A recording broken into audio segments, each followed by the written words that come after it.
So we've just been talking about our favorite kinds of restaurants because Billy Joel had a song called Scenes from an Italian Restaurant, and we're talking about how, that's his heritage as an Italian American and how important it is to write about things that you know about, things that are real in your life. Just a little basic information about why I chose Billy Joel. He is I'm going to use all of the letters in piano to describe his work. P, he's prolific, and I want to add diverse to that. So some people just write a whole lot of songs that sound a lot alike, but his songs, a lot of them sound very Mhm. different. He has 121 song lyrics posted on his official website, and I know he has many more than that he has Mm. written, but there's 121 of them. Almost every letter of the alphabet is included at least once. 57th Street to Zanzibar, and he has 33 top 40 hits and 23 Grammy nominations. In 1990, he got a Grammy Legend Award. And remember now, Joel's solo career began in around 1972. So, I mean, that's not a whole lot of years. He was young Mhm. then. And by 1990, he was, getting a Grammy Legend Award. And he has many other awards not listed here, but this one I wanted to highlight because it's called the Ascap Centennial Award. ASCAP stands for American Society of Composers, Authors, and Publishers, and they award this only once every century. And so that's why they call it the Centennial Award. They got that in 2014. So of course, you can go and see all of the lyrics on his website here. I want to talk about the letter I, intensity, importance of the subjects that he wrote about. Of course, one of his more famous songs, which I love, is called Honesty. I don't know many other people who write and have a virtue as a song title, but he wrote about honesty, and we'll be looking a little more in detail about that song a little later on. He has another song called I Am an Innocent Man, which is an interesting song too. Um, he talked a lot about love. Of course, he has had many loves in his life, and he's talked about different women in his life, and I guess different characters that he writes about. One famous one, everybody knows the song Uptown Girl. In the scenes from an Italian restaurant, it starts out very slow, and then he gets into this fast part where he is talking about Brenda and Eddie, which is like a typical couple, and how they came to this restaurant and through the years. And I think they split up. I think it was sad for them at the end, Oh. but he's very practical and very pragmatic, even with his love songs. You see later on, he has a lot of humor in his lyrics. He also writes about sometimes, not all the time, places and issues that I guess are important to him. That's something you can do. Allentown in Pennsylvania. He has a song about that, which is like a serious song about what's going on or what was going on in that town at that time. And of course, the Vietnam War. He has a song called Good Night Saigon, which is, I just love it. It has some very interesting lyrics, and we'll look at some of that a little later too.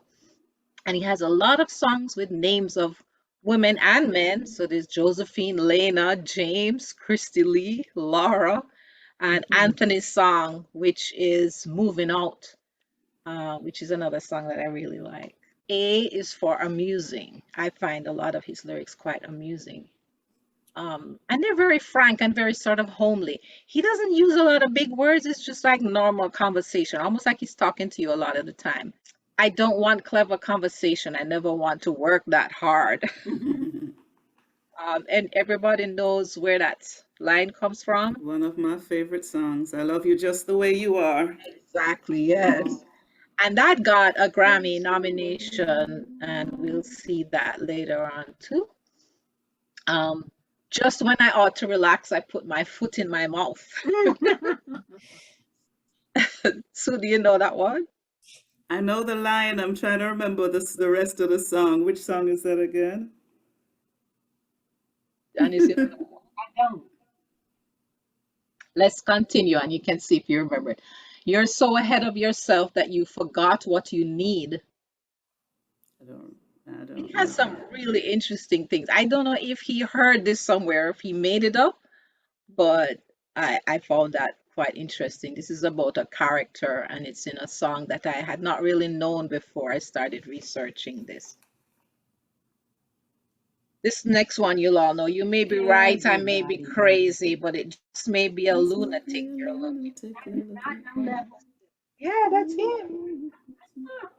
You may be right, I may be crazy. I think it's called You May Be Right. Mm-hmm. Yeah. And of course, this one is famous. I don't care what you say anymore. This is my Mm-hmm. life. Oh yeah.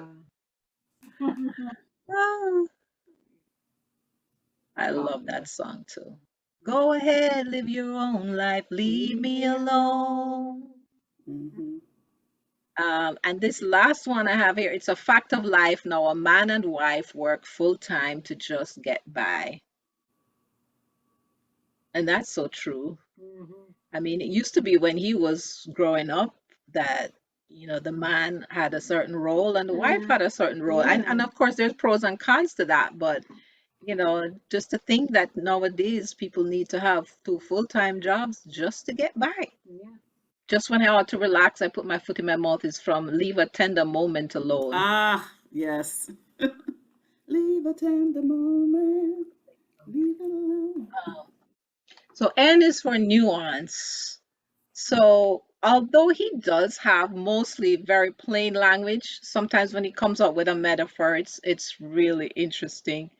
And they're good because they're so few and far between. And he uses sometimes metaphors and similes that are well known, but because it's in a song and the way he sings it and it fits in with the rest of the song, it's not, it's a really bad thing to just keep using metaphors in writing. But in his case, I think he uses them to connect with the audience who knows the metaphor. Mhm. And I've never felt like he's overused it. And these are ones that I don't know that I've heard them before. She's been living in her white bread world. That's in Uptown Girl. Mhm. Mm-hmm. Very Um, popular. this middle one, we came in spastic like tameless horses. We left in plastic as numbered corpses. This is from the Vietnam song Goodnight Saigon. Um, if you know what the word spastic means, I think it means like jittery, Mhm. when you're very on edge and nervous. Mm-hmm. And so it really captures that the soldiers are going to war and they're like wild animals, with the nervous energy. And but they left in plastic, or Yeah. corpses. Yeah.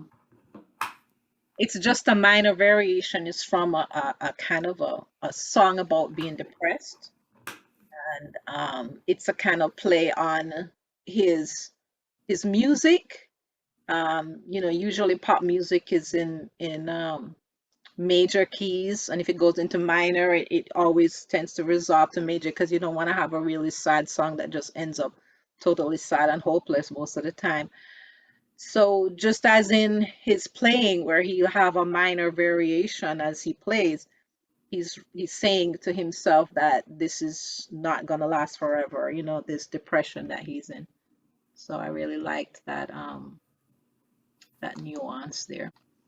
So I have picked three songs. Just gonna share a little bit about each of the three songs.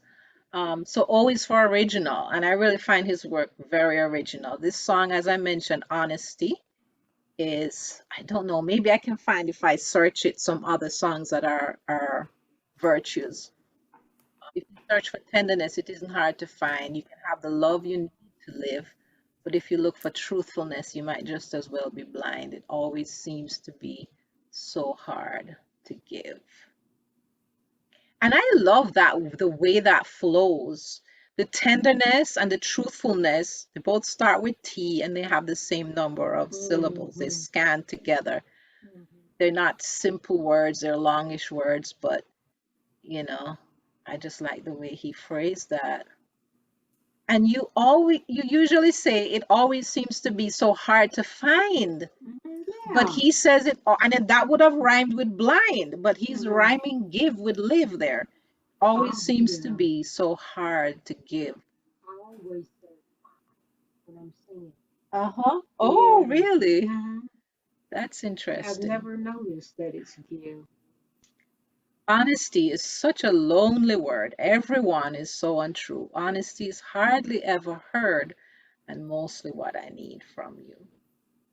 So that's a part of the lyric. And I have a writing prompt here. If anybody who's thinking about writing songs, you can write a song about a virtue. You can liken that virtue to an emotion, as Joel did here with loneliness. So he's saying that honesty is lonely because it's so hard to give. Mhm. But it doesn't have to be a sad song. You could choose an emotion like joy or something like that. So Mhm. next original Oh, Whitney song. Houston has a song called Joy. Okay, great. What she said? She says Whitney Houston has a song called Joy. Oh. Uh-huh. So for the longest time, I love this song. One of It's my favorites. if you I said love it. goodbye to me tonight, there would still be music left to write. What else could I do? I'm so inspired by you. That hasn't happened for the longest time. Mm. It's nice. Once I thought my innocence was gone. Again, innocence is coming in here. Now I know that happiness goes on. That's where you found me when you put your arms around me. I haven't been there for the longest time. So, here's another writing prompt. Write about someone who inspires, has inspired you. What are you better able to do because of their presence in your life? So this is great to write a different kind of love song, not just about, how beautiful they are or whatever, but what does their contribution to your life, change in you as a person. So, and the last but not least in this original series is Just the Way You Are. In 1978, it got Record of the Year and Song of the Year. And this is so funny. This is one of the simplest songs that he has written. Very, very simple, very, repetitive. Don't go this, don't go that. Don't this, don't that. Don't imagine you're too familiar. I just love it. And I like the way to me, he is honest because he's saying, I might not seem to care. He realizes that he's not necessarily the most affectionate and giving person. He might not seem to care, but he really loves this person. And I think that resonates with a lot of people. So here's another writing prompt. Write a song about change. It could be about yourself changing or someone changing. It could be for better or for worse change. But make change the main theme of the song. And there's no constant like change. Change is the only constant, they say. So it's bound to resonate with somebody.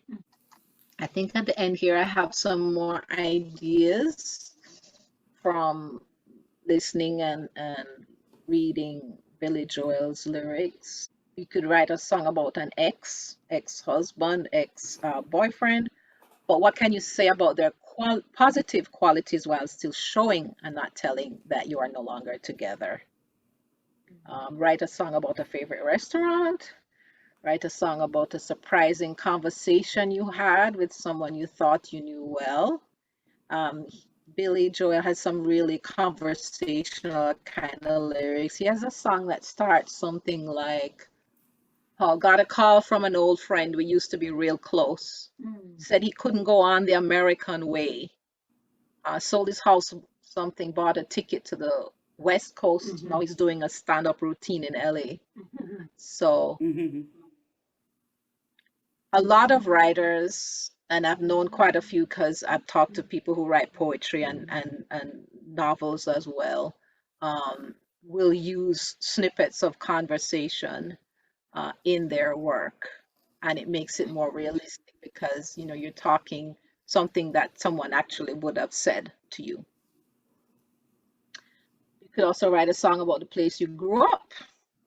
I've started doing that about the house I grew up in Brownstone.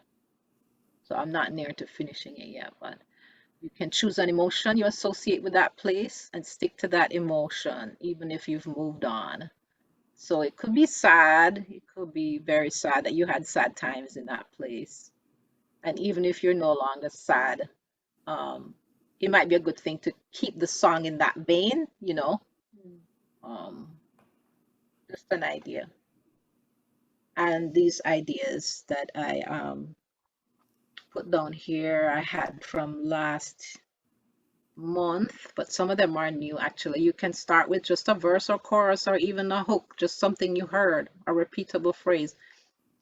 You could try using the same structure in terms of the syllables as any one of Billy Joel's songs. So what you do, we did this at Musicians Institute, Dalila. We took a song and we scanned it and we saw how many syllables on each line and we created our own song. The only same thing about it is that it had the same number of syllables on each line.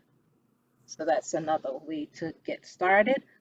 Another thing to consider is how the character in your song or an imaginary listener would speak. Choose conversational words. Phrase the melody as if you're talking to someone. So often I will do that. I will write something and I will say it first, and then I'll try and make the melody fit in with a more conversational way of speaking. So I wouldn't, up and down a lot in terms of the um, the notes, but more like a stepwise up and down, just sort of the way that you would say it. So, and that's that.